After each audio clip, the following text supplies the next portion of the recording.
Vous qui développez dans la vie, quand vous regardez les journaux, vous regardez les nouvelles, on parle de crise du logement, une crise qui est très forte en ce moment parce qu'il y a un problème d'offre, parce qu'il y a une demande qui est très élevée. On est comme dans un moment très aigu. Je présume que vous vous levez chaque jour avec plein d'idées, dire « je vais la régler, cette crise du logement ». Je suis un peu plus humble que ça. Ouais. Mais vous qui avez plein d'idées puis qui développez, ça doit vous interpeller. Ah non, ça nous interpelle. On est là-dessus, là. En ce moment, là, les principaux projets, c'est au niveau du logement, puis du logement abordable. J'ai un mélange, j'ai un mélange de révolte aussi à travers la crise du logement, là. C'est pas juste un hasard, c'est pas juste l'offre et la demande. C'est quoi? On a financiarisé le logement. Ouais. On l'a financiarisé. Ouais. C'est devenu un produit financier. On a des gens qui sont propriétaires de 2000, 3000, 4000, 5000, 6000 portes à Montréal, où c'est un produit financier qui doit donner un rendement trimestriel comme un placement à la bourse, alors que c'est pas, au départ, un produit financier, je pense, le logement. C'est un besoin essentiel. Un besoin essentiel. Qui devrait sortir du marché privé? En tout cas, il faut le gérer. Hein? Le marché, on ne peut pas le laisser aller comme il va là, en tout cas à mon humble avis. Moi, je pense qu'il faut limiter le nombre de portes qu'on peut posséder. Qu'un développeur peut posséder, qu'une entreprise peut posséder. Une entreprise ou même des individus, hein, parce que en ce moment, c'est très, entre guillemets, très payant, là, la question du logement. Alors, moi, je pense il faut le réguler, le marché. Ça, c'est certain. Ensuite, il y a beaucoup d'argent en ce moment des pouvoirs publics sur le logement.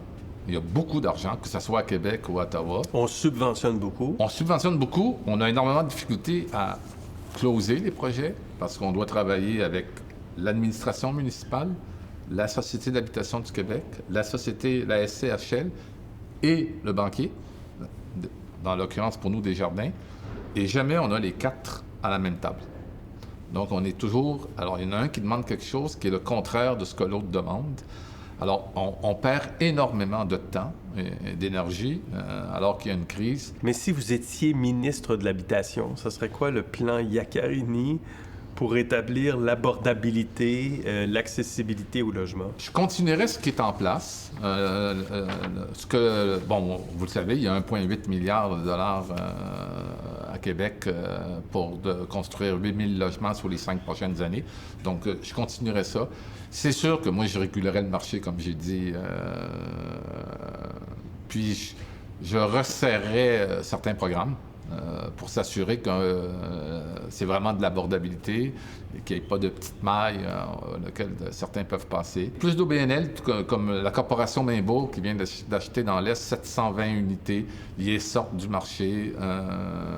Ça, c'est formidable, là, ce que Mainbourg fait dans l'Est. Des initiatives comme ça qu'il faut appuyer.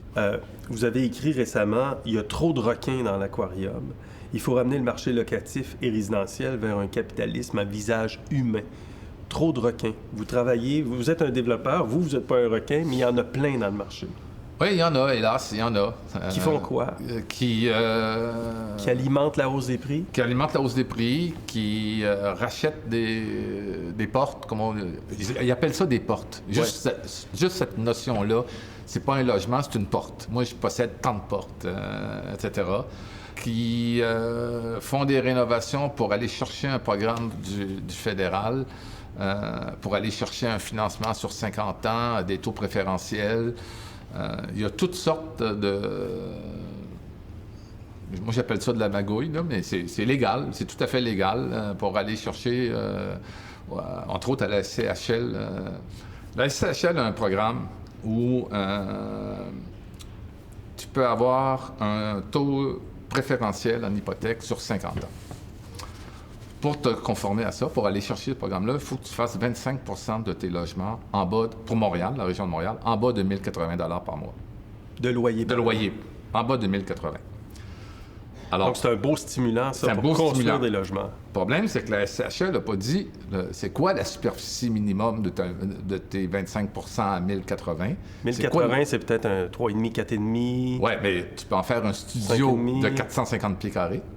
OK. Tu fais des studios de 450 pieds carrés, tu les loues 1080, et tout le reste, tu le loues au prix du marché, alors que tu as un taux préférentiel sur 50 ans de la SCHL et ton prêt est garanti par la SCHL. Ah, ben c'est un Donc, beau- ça veut dire que tu as 75 de tes logements qui sont marchés, mais qui sont, entre guillemets, financés par l'État. Et c'est quoi le problème avec ça? Ben, ça veut dire qu'on ne fait pas de logement abordable.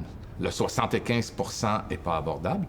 Et, excusez-moi, le 25 à 1080 pour 350 pieds carrés, c'est pas abordable non plus. C'est un détournement.